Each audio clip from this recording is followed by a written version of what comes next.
అక్క ఈరోజు ఏం రెసిపీ చేసి చూపిస్తున్నావు? శ్వేత, ఈరోజు చింతపండు పులిహోర గుజ్జు ఎలా స్టోర్ చేసుకోవాలనేది చూపిద్దాము. ఇది మన ఇన్స్టెంట్గా వాడుకోవడానికి, ఇంట్లో కూరగాయలు లేనప్పుడు పిల్లలకు లంచ్ బాక్స్లోకి చాలా యూజ్ అవుతుంది. ఒక గిన్నె పెట్టి గిన్నెలో ఒక గ్లాస్ వాటర్ పోసుకొని కొంచెం వేడయ్యే వరకు ఉంచుకొని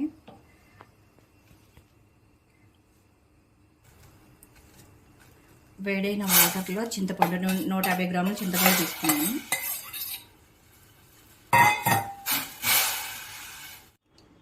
చింతపండు ఇలా గుజ్జులాగా వచ్చేసిన తర్వాత స్టవ్ ఆపేసుకోవాలి. ఆపేసి చల్లారిన తర్వాత దీన్ని గుజ్జు తీసుకోవాలి.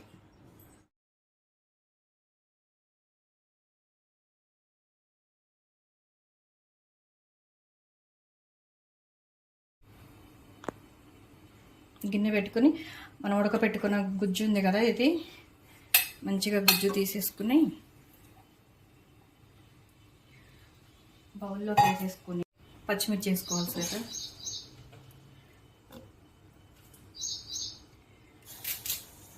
కరివేపాకు,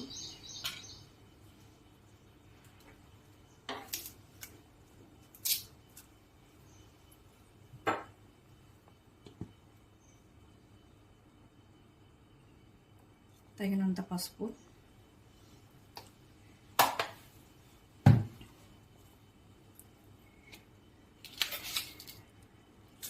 తగినంత ఉప్పు,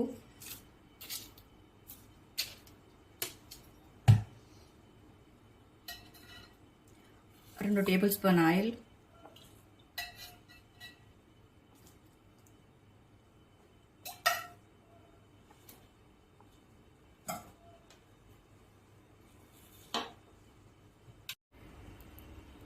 శ్వేత ఇవన్నీ వేసేసుకున్నాం కదా. ఇప్పుడు ఒక 5 to 10 మినిట్స్ ఉడికించుకోవాలి దీన్ని, చింతపండు గుజ్జుని.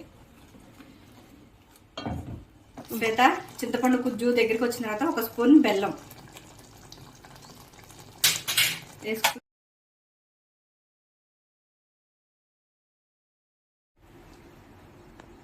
శ్వేత, చింతపండు పులిహోర గుజ్జు రెడీ అయిపోయింది. దీన్ని మనం గాజు బాటిల్లో పెట్టుకుని స్టోర్ చేసుకుంటే 1 మంత్ వరకు వాడుకోవచ్చు. దీన్ని ఎలా పోపు పెట్టుకునేది కూడా నేను చూపిస్తాను. ఇప్పుడు స్టవ్ ఆన్ చేసుకుని బాండీ పెట్టుకోవాలి. బాండీ వేడయ్యేసరికి బాండీ వేడైన తర్వాత 2 స్పూన్ల ఆయిల్ వేడైన తర్వాత పల్లీలు, వేపిన శనగపప్పు, సాయి మినపప్పు, జీలకర్ర, ఆవాలు.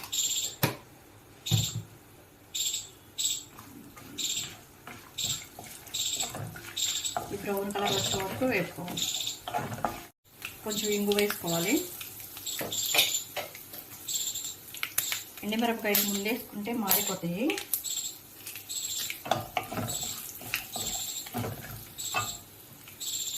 కరివేపాకు, పోపు ఎగిపోయింది కదా. గుజ్జు, చింతపండు పులిహోర గుజ్జు వేసుకుంటాం దాంట్లో.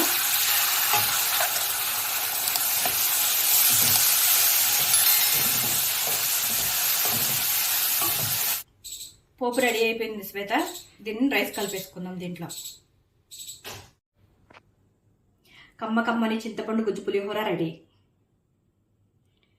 Thank you friends. ఈ వీడియో మీకు నచ్చినట్లయితే లైక్ చేయండి, షేర్ చేయండి, సబ్స్క్రైబ్ చేయండి.